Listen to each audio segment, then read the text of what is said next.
बहुत बड़ा आलिम, बड़ी बड़ी डिग्रियां उसके पास, बहुत बड़ी डिग्रियां उसके पास, लेकिन नमाज के वक्त में नमाज नहीं पढ़ता। उसका इल्म उसको जहन्नम की तरफ ले जाता है।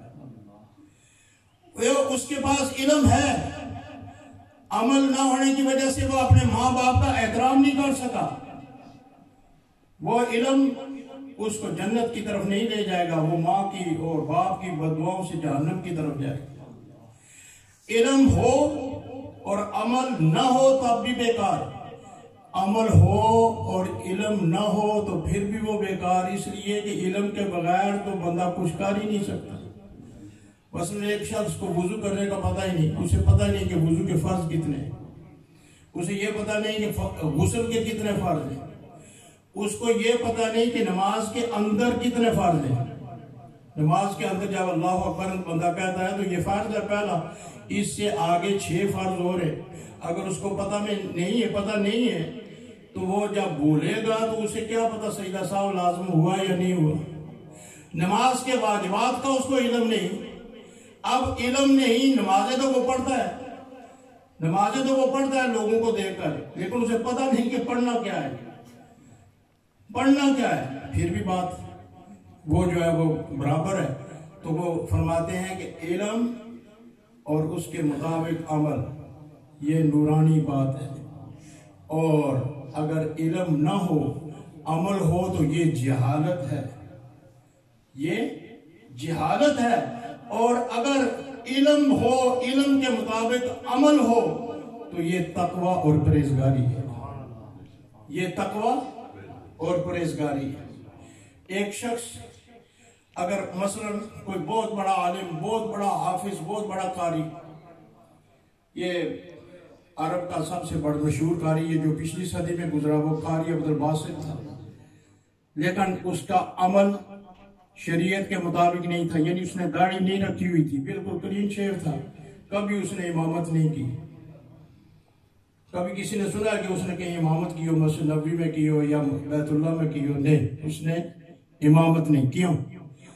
कि उसके पास कुरान पढ़ने का अंदाज तो बहुत बड़ा अंदाज था, ऐसा था कि पूरी दुनिया में वो छाया हुआ था, लेकिन अमल न होने की वजह से वो मुसल्ला रसूल पे नहीं आ सका। क्योंकि इल्म के साथ अमल भी जरूरी है। आज भी यही बात है कि यहाँ अगर कोई ऐसा आदमी कोई खड़ा किया जाए तो सब पहली साफ वाली सबसे पहले बोलेंगे, नहीं खड़ा होने देंगे। क्यों? वो कहेंगे जी आलम होगा तो होगा, हमें ये पता नहीं, लेकिन इसको देखें तो सही, इसकी शक्ल तो देखें। इसलिए इल्म और अमल, इस पर आपने बहुत दलाइल से बातें लिखी हैं। अब वक्त नहीं है कि मैं आगे उनको छेड़ूं, लेकिन इंशाअल्लाह ये उन्होंने आखिरी जो आया मुबारका इसमें कोट की है, वो फरमाते हैं कि इल्म तो बहुत, मगर अमल ना हो, और अमल हो और इल्म ना हो, ये दोनों चीजें एक जैसी हैं। इसके बगैर इससे कोई फायदा नहीं होता।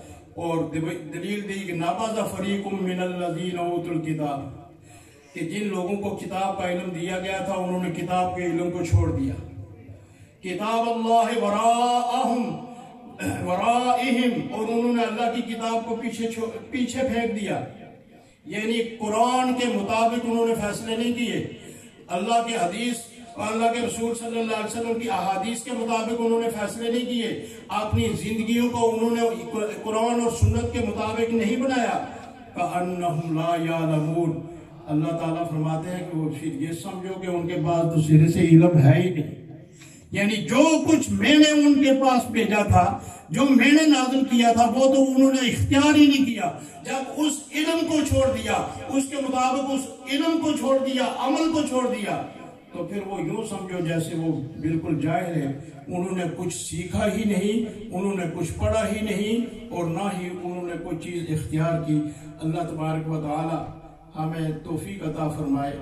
और ये भी आप जहन में रखें कि आजकल ये बात यहाँ तक पहुंची हुई है, ये सिर्फ हमें गौर व फिक्र के लिए मैं आखिरी बात कर रहा हूँ। कितने लोग मैंने खुद देखे, बाप मरा हुआ है, बच्चों को गुस्ल देने का पता नहीं, और दूसरे लोगों की वो मिन्नतें करते हैं। हालांकि शरीयत कहती है कि बाप का पर्दा उसकी औलाद तक रहना चाहिए। ये मैयत का गुस्ल ये एक पर्दा होता है और उसमें कई चीजें होती हैं। कई लोग आसानी से मरते हैं, कई बड़ी मुश्किल से मरते हैं।